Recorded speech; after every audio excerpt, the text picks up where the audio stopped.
अब हम पढ़ेंगे बैलेंस थ्री फेज सर्किट्स। पर उस टॉपिक को पढ़ने से पहले एक छोटा सा टॉपिक है डबल सबस्क्रिप्ट नोटेशन, उसको पढ़ना जरूरी है। डबल सबस्क्रिप्ट नोटेशन का मतलब क्या हुआ? सबस्क्रिप्ट क्या होती है? जैसे मैंने कोई भी इंग्लिश में लेटर लिख दिया, उसके नीचे मैं कुछ भी लिख दूं ए बी, ये जो है ये बोली जाती है सबस्क्रिप्ट, क्योंकि ये नीचे, सब मतलब नीचे। और अगर मैं यहां लिखता तो इसको बोलते हैं सुपरस्क्रिप्ट।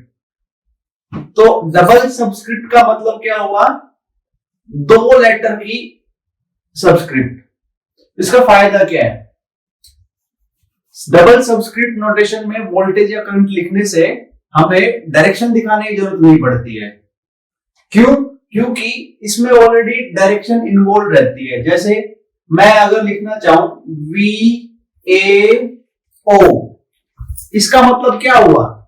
ये वोल्टेज डिफरेंस है between two points VA minus VO।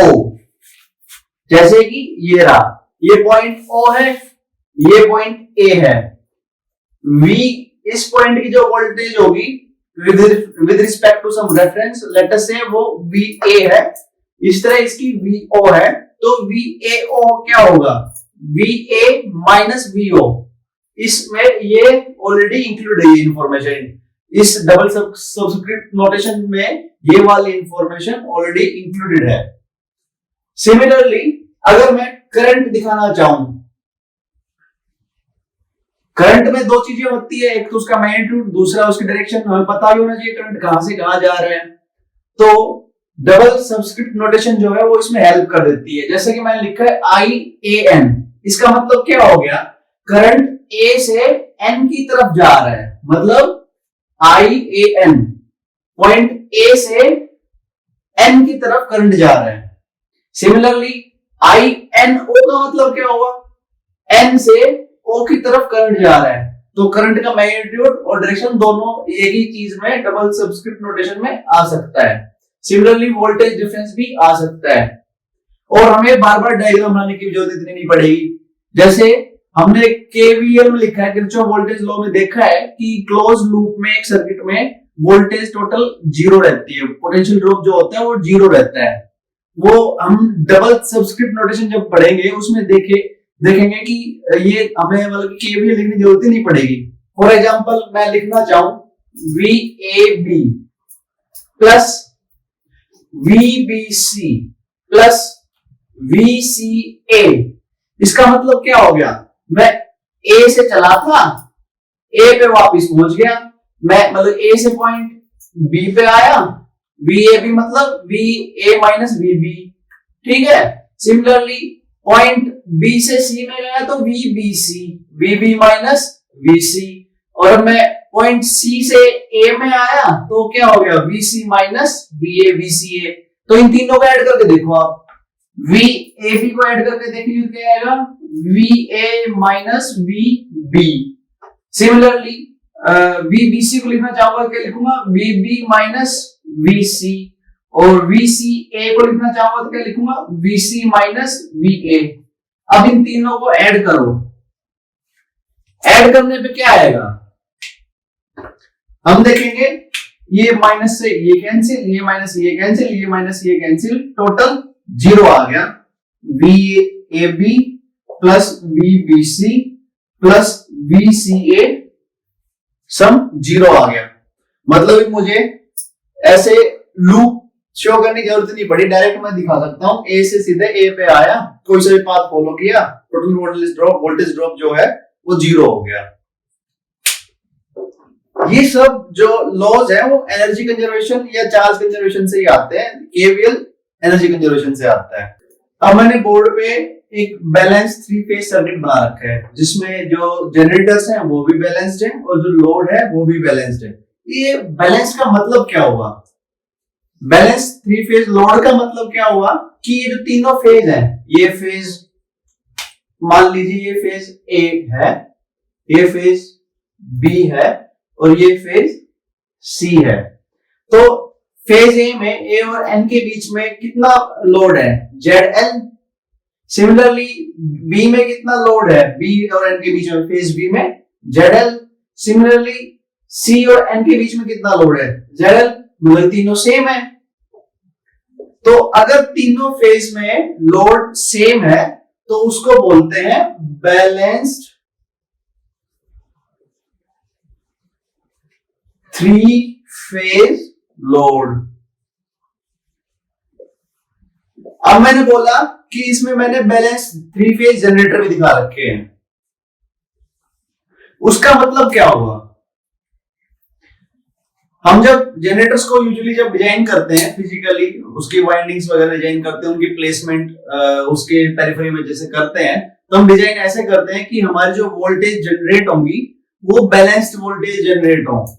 मतलब जो वोल्टेज तीनों फेज में आएंगी, लेट अस से इस फेज में VAO है, VAO, ये जो एक्चुअली इंटरनल वोल्टेज EAO है, टर्मिनल वोल्टेज VAO है, तो ये जो वोल्टेज आएगी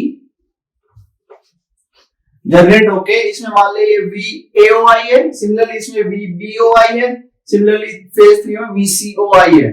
तो इनमें ये तो मैग्नीट्यूड है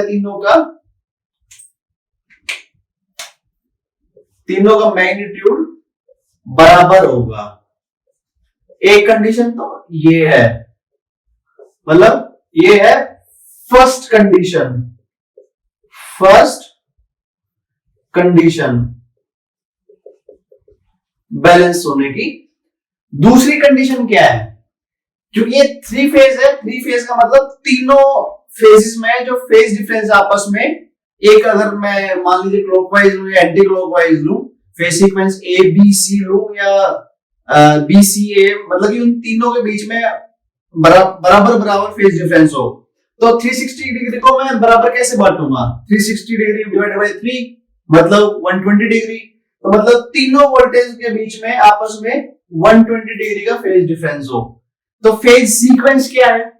फेज सीक्वेंस लेटर से अगर मैं बोलता हूं कि फेज सीक्वेंस ABC है, इसका मतलब मैं इसको अगर रेफरेंस फेजर मान लूं, मतलब इसको लिख दूं मैं VAO एंगल 0 डिग्री, तो दूसरी को क्या लिखूंगा? VBO एंगल ये 120 डिग्री, मतलब 120 डिग्री इससे लैग रहेगी। सिमिलरली थर्ड फेज क्या रहेगा? इससे 120 डिग्री लैग रहेगा। VCO इससे 120 डिग्री पीछे जाऊंगा तो इसमें 120 और माइनस कर दूंगा, क्या आएगा? -240 डिग्री। तो ये दो कंडीशन होगी। सेकंड कंडीशन ये है कि तीनों के फेज डिफरेंस इक्वल होने चाहिए आपस में। फर्स्ट कंडीशन तीनों के मैग्नीट्यूड सेम होने चाहिए, और सेकंड कंडीशन उनके फेज डिस्प्लेसमेंट में।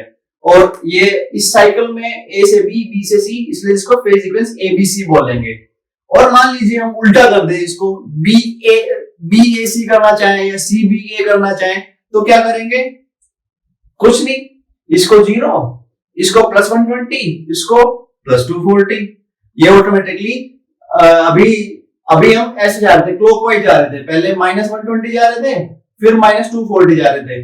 अब हम ऐसे चले जाएंगे, +120 डिग्री जाएंगे, फिर +240 डिग्री जाएंगे, मतलब कि पहले क्लॉकवाइज थे, अब दूसरा एंटी क्लॉकवाइज हो गए, मतलब कि साइकिल चेंज हो गई, फेज सीक्वेंस उल्टी हो गई है। तो ये फेज सीक्वेंस होती है, हम किस सीक्वेंस में फेज में एक से दूसरी तरफ जा रहे हैं। अब ये जो मैंने डेफिनेशन बताई थी बैलेंस थ्री फेज की, उसका एक छोटा सा एक्सेप्शन है टू फेज में। टू फेज में मैग्नीट्यूड वाली कंडीशन तो ठीक है कि दोनों फेज के मैग्नीट्यूड सेम रहेगा, पर एंगल 180 डिग्री नहीं होगा, दोनों के बीच में 90 डिग्री एंगल होगा बस। मतलब मान लीजिए VAO अगर रेफरेंस ले लो तो दूसरी सिर्फ ये रहेगी 90 डिग्री पे, VBO रहेगी, और इन दोनों के मैग्नीट्यूड सेम रहेंगे। ये बैलेंस टू फेज होगा। बाकी फेज के बैलेंस 4 फेज में या 6 फेज में जाएंगे तो 60 डिग्री हो जाएगा, इस तरीके से बढ़ जाएगा, पर टू फेज थोड़ा एक्सेप्शन है इसमें, इस डेफिनेशन में। अब हम देखेंगे phase voltage, line voltage, phase current, line current, ये सब क्या होते हैं और इनमें क्या रिलेशनशिप होती है। फेज वोल्टेज क्या होती है? वोल्टेज बिटवीन फेज वन, मतलब जो भी फेज ले रहे हैं वो, और न्यूट्रल के बीच में, वो होती है फेज वोल्टेज। जैसे फेज ए की वोल्टेज क्या होगी? VAO, ये न्यूट्रल जो कॉमन पॉइंट है वो। सिमिलरली फेज बी की वोल्टेज क्या होगी? फेज टर्मिनल बी की और उसके जो कॉमन टर्मिनल है उसके अक्रॉस, VBO। सिमिलरली सी के लिए क्या होगी? VCO। तो ये होती है फेज वोल्टेज। और लाइन टू लाइन वोल्टेज क्या होती है? ये जो टर्मिनल्स है, मैं बार बार जो टर्मिनल्स बोल रहा हूं वो एक्चुअली उनको लाइन भी बोलते हैं हम। तो ये लाइन ए हो गई, ये वाली लाइन बी हो गई, और ये वाली लाइन सी हो गई।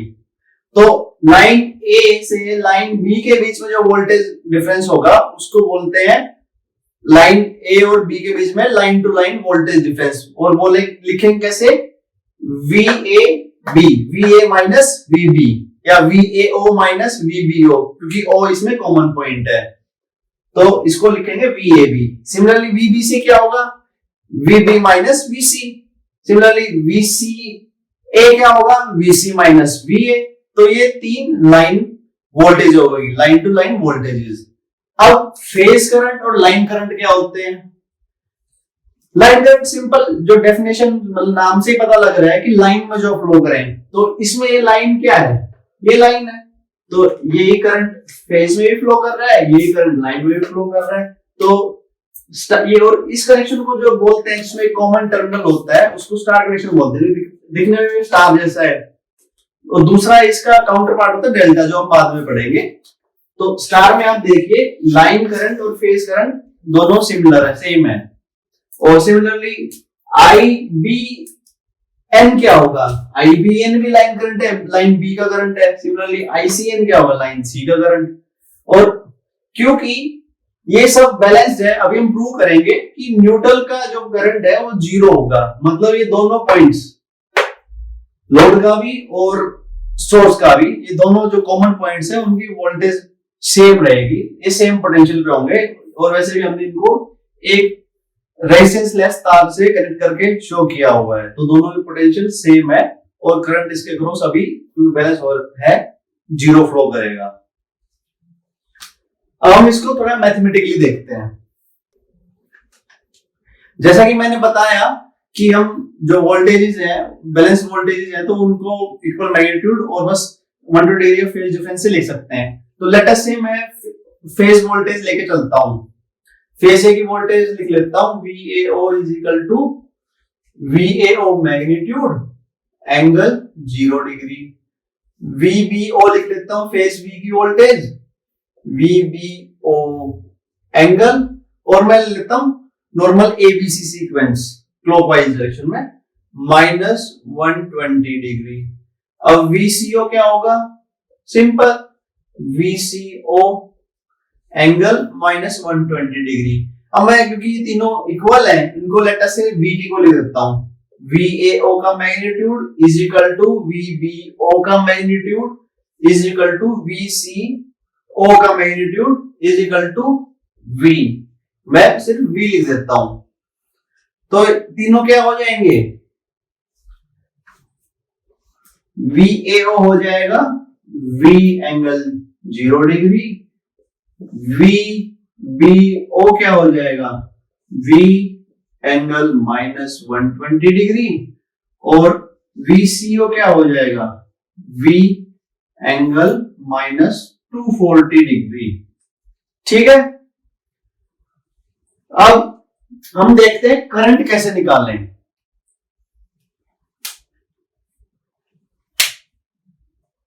सिंपल है, करंट ओम्स लॉ निकल जाएगा, voltage upon current impedance gives current.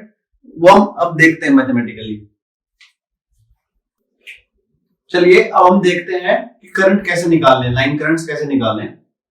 तो मैं थोड़ा सिंपलिसिटी के लिए अज्यूम कर लेता हूं कि जो मेरा लोड है प्योरली रेजिस्टिव है, मतलब इसमें रिएक्टिव कंपोनेंट नहीं है। रिएक्टिव कंपोनेंट होता तो कुछ एंगल थीटा आ जाता, बस इतना सा अंतर पड़ता। तो ये करंट, जो करंट इसके क्रॉस जाएगा वो कितना होगा? इसके cross potential difference upon its resistance. तो इसके क्रॉस पोटेंशियल डिफरेंस क्या है, VAN है।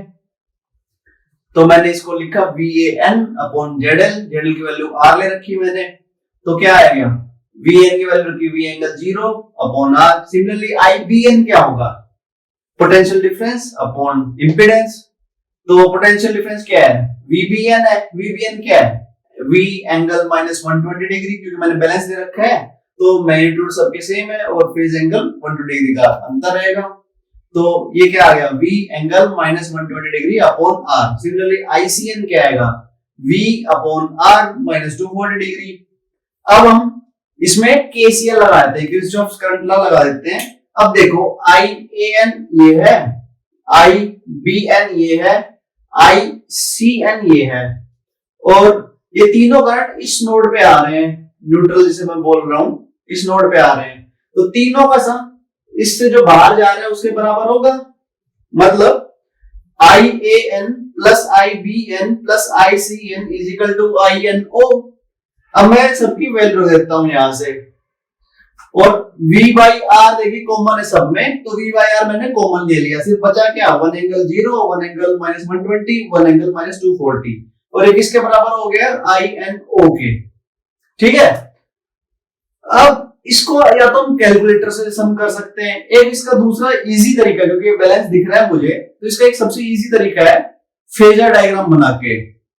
1 एंगल 0 क्या लिखूंगा, नॉर्मल ये 1 मैग्नीट्यूड हो जाएगा और ये रेफरेंस। ठीक है, अब 1 एंगल माइनस 120 क्या लिखूंगा, यहां से 120 डिग्री एंगल ले जाऊंगा मैं और 1 मैग्नीट्यूड जितना ड्रॉ कर दूंगा।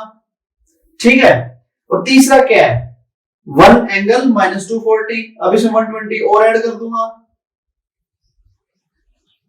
तो ये क्या हो जाएगा, माइनस 240 पूरा, और 1 जितना बना दूंगा। अब आप ये देखिए, जो फेजर्स हैं वो वेक्टर्स की तरह ऐड होते हैं अगर ज्योमेट्रिकली देखा जाए तो इसमें मैं देखूंगा कि इन दोनों का सम नॉर्मल वेक्टर एडिशन वाला लॉ फॉलो करेंगे तो क्या आएगा, इसके पैरेलल में ये लाइन खींचूंगा मैं और इसके पैरेलल में ये लाइन खींचूंगा, ये ऐसे आएगा। क्लियरली ये जो रिजल्ट आया इससे एकदम 180 डिग्री आया, तो दोनों का सम क्या होगा, ये और ये आपस में कैंसिल कर देंगे, दो सबका सम क्या आ जाएगा, 0। इसका मतलब जो न्यूट्रल में करंट मैं दिखा रहा था बार बार INO, वो एक्चुअली 0 है। अब न्यूट्रल में करंट 0 आ रहा है तो मतलब ये मैं वायर लगाऊं या हटाऊं कोई फर्क नहीं पड़ेगा, ये दोनों पॉइंट्स एक ही पोटेंशियल पे होंगे। तो मैं अगर मन ही मन अज्यूम करूं ये दोनों पॉइंट्स मैंने ऐसे आपस में चिपका लिए या अलग कर दिए तो कोई फर्क नहीं पड़ेगा जब तक ये बैलेंस सर्किट है। और जैसे ही ये हमारे दिमाग में पिक्चर बन गई कि ये दोनों पॉइंट आपस में चिपके हुए हैं, तो इससे एक फायदा होगा। आप ये देखिए कि ये दोनों पॉइंट जब आपस में चिपके हुए तो ये एक फेज, एक सर्किट ये बन गया पूरा ऐसे। सिमिलरली दूसरा बी का सर्किट ऐसे बन जाएगा और तीसरा सी का सर्किट ऐसे, फेज सी सर्किट ऐसे बन जाएगा। ये तीनों सर्किट्स आपस में इंडिपेंडेंट है। क्यों? क्योंकि अलग अलग तीनों लूप बन रहे हैं, ऐसा कोई कॉमन है नहीं, एक पॉइंट पे कॉमन है बस ये। तो कुछ ऐसे 3 लूप बन जाएंगे और तीनों इंडिपेंडेंट हो जाएंगे। बस फर्क कितना रहेगा, ये अगर इसमें कुछ भी क्वांटिटी 0 डिग्री पे है तो इसमें माइनस, अगर इसमें 0 डिग्री पे है तो इसमें माइनस 120 डिग्री पे होगी, इसमें माइनस 240 डिग्री पे होगी। बस इतना सा फर्क रहेगा। तो हमें इससे क्या एक नया तरीका मिल गया है, क्या, जैसे जो कोई भी 3 फेज बैलेंस सर्किट दे रखा है हमें, हम उसको सिंगल फेज के बेस पे सॉल्व कर सकते हैं और जो वैल्यू आएंगी हम उनको नॉर्मल फेज शिफ्ट करके जिस फेज के लिए चाहिए उसके लिए कर देंगे। जैसे फेज बी के लिए चाहिए तो माइनस 120 डिग्री का फेज डिफरेंस दिखा दूंगा, अगर सी फेज के लिए चाहिएगा तो मैं उसमें माइनस 240 डिग्री का फेज डिफरेंस दिखा दूंगा और हमारा सर्किट इजीली सोल्व हो जाएगा। तो बैलेंस 3 फेज सर्किट को मतलब कि सोल्व करने में इतना इजी हो जाता है कि सिर्फ एक ही फेज सोल्व करना पड़ता है और वैल्यू सब में बराबर होती है, सिर्फ फेज डिफरेंस का अंतर होता है।